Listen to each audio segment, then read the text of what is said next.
Mga kazarye, magluluto po ako ngayon ng tinolang manok. Ay, ayan. Narinig nila yung pangalan nila.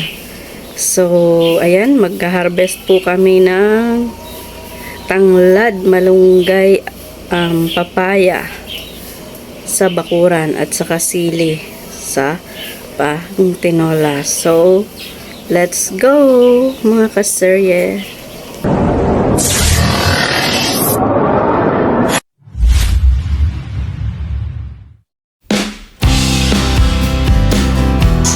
So, ayan na nga po, nag-harvest na po yung kapatid ni Habi for tinolang manok. Ayan, ang papaya.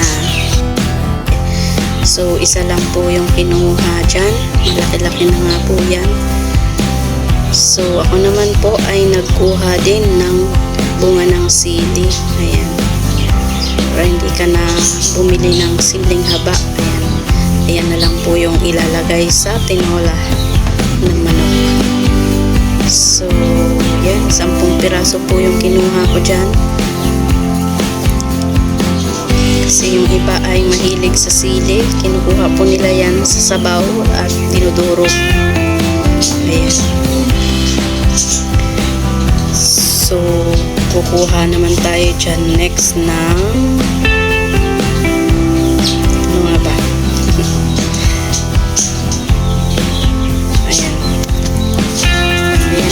Na po yung papaya na nakuha. Laki-laki. So, ayan, harvest naman ng malunggay. So, kumuha po kami dyan sa mga bakanting lote.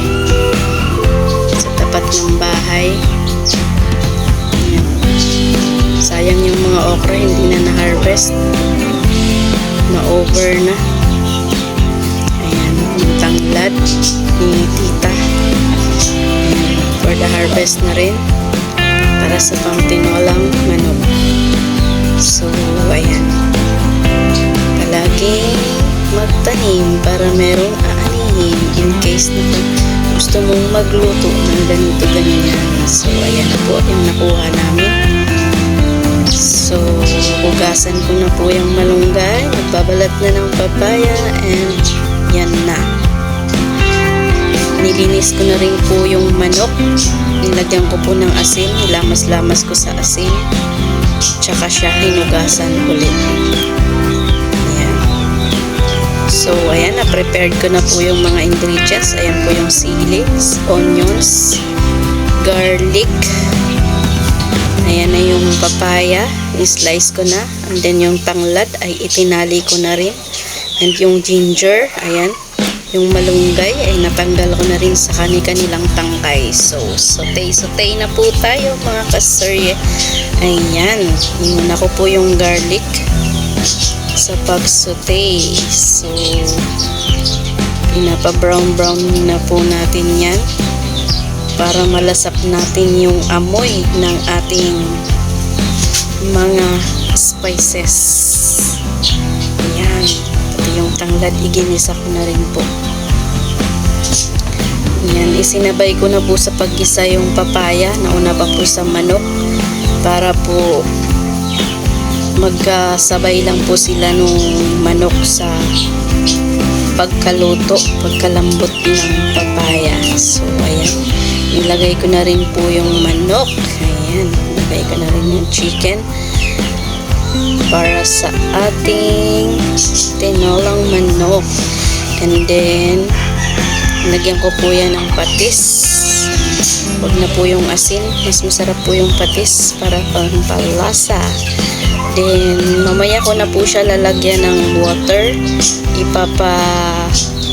Absorb ko po muna yung kanyang sariling sabaw, sariling katas.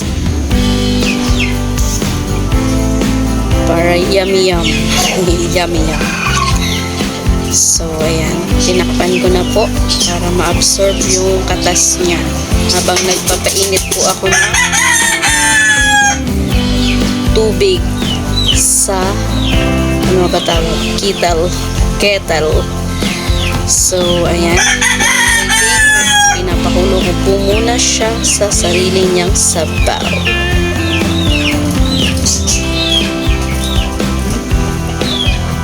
Let's wait po. Saan ko na po? Ayan na siya. Dinagdagan ko na po ng mainit na tubig para po mabilis pong mapakulo. Ayan. Then, papakuluin ko na po yan para ang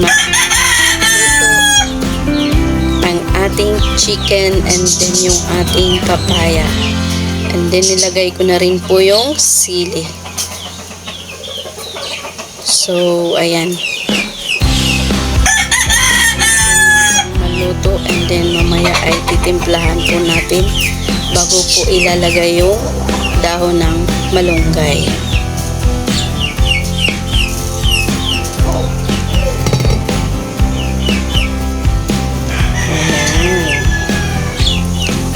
Uy, tama na yung kakahalo-halo mo. Charing. So, ayan na nga po. Para matapos na po ang dahil nakalimutan ko na pong i-video itong kasunod. Luto na po siya. Yum na po ang ating chicken tinola. Ayan, get ready na po mga kasarye ang inyong rice. Aba, nasa mood si Inday mag-vlog. So, kainan na po. Thank you for watching mga kasarye. God bless us all. Happy eating!